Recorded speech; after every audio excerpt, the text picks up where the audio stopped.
The word's out there. So people want to become teachers, but when they discover the reality, either before they decide to enrol or once they become teachers, they decide that that's a reality that they're not prepared to tolerate. In a state high school in northern Victoria, classes were cancelled on Friday so teachers could reportedly hold a crisis meeting to address a chronic shortage in staff. Across the nation, the teacher shortage bites, with almost 3,000 permanent teaching posts vacant in New South Wales public schools alone. Every day these vacancies are impacting kids. It's disrupting their learning and it's impacting their well-being, their behaviour and student attendance as well. A recent survey finding crushing workloads, lack of staff and taking classes outside their expertise, leaving nearly half of teachers on the verge of quitting. The cause is simple. It's excessive workload and uncompetitive pay. And here we are now with the worst teacher shortage in living memory. Within the next 3 years, more than 50,000 teachers across Australia are expected to leave, almost 5,000 of those aged between 25 and 29, while the demand for high school teachers is expected to outstrip grads by more than 4,000. The federal government investigating crunching a 2 years master's degree into one to sweeten the deal. Shortening teacher degrees, trying to lure international teachers into Australia, they all don't deal with the issue. Why do we have a teacher shortage? It's because of the gap between what they're paid and what they're expected to do. Rising enrolments, an ageing workforce and a drop in the number studying to become a teacher, the perfect storm. It's the training to be able to do the classroom work effectively that they need so that the student behaviour problems are lower.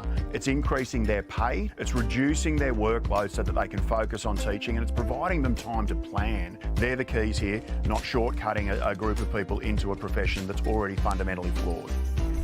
Well, Emily Brewin is a former teacher. She left the profession at the end of 2021. Emily, these figures we're reading today seem shocking on the face of it. Are they any surprise to you?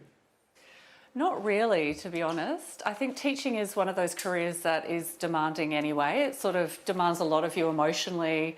But I think, you know, the administrative side of teaching has really ramped up over the last few years. And then you sort of throw COVID in the mix. And I think teachers are feeling really burnt out. There's a lot of demands, you know, in terms of academics and then the social, you know, looking after the social side of kids' well-being as well, and dealing with parents.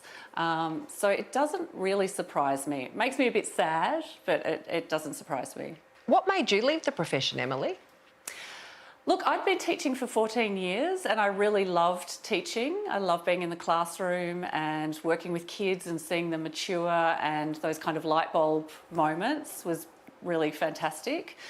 But I think the amount of assessment that was happening, the number of meetings, the kind of commitment that was required, yeah, I think I really got to the point where I just thought I physically and emotionally and mentally can't go back into the classroom and know that I'm doing the best job that I can.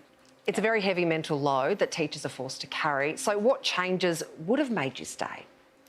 Look, I think less, and I think they might be doing this, that sort of less face-to-face time in the classroom. So definitely more preparation time would have been fantastic, because with teaching you're continuously feeling like you're playing catch-up from the moment that you walk in the morning, which is often quite early. You're sort of on your feet, you're on the go, you're checking emails, you're marking, you're assessing, you're dealing with kids, you're dealing with parents, you're attending meetings, you're working through lunch times, often there's meetings after school.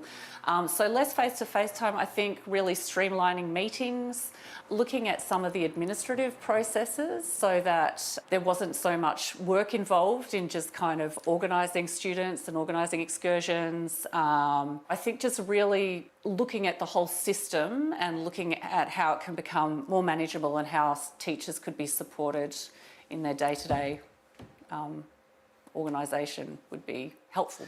Emily, thank you so much for your time tonight. You're very welcome. Thank you.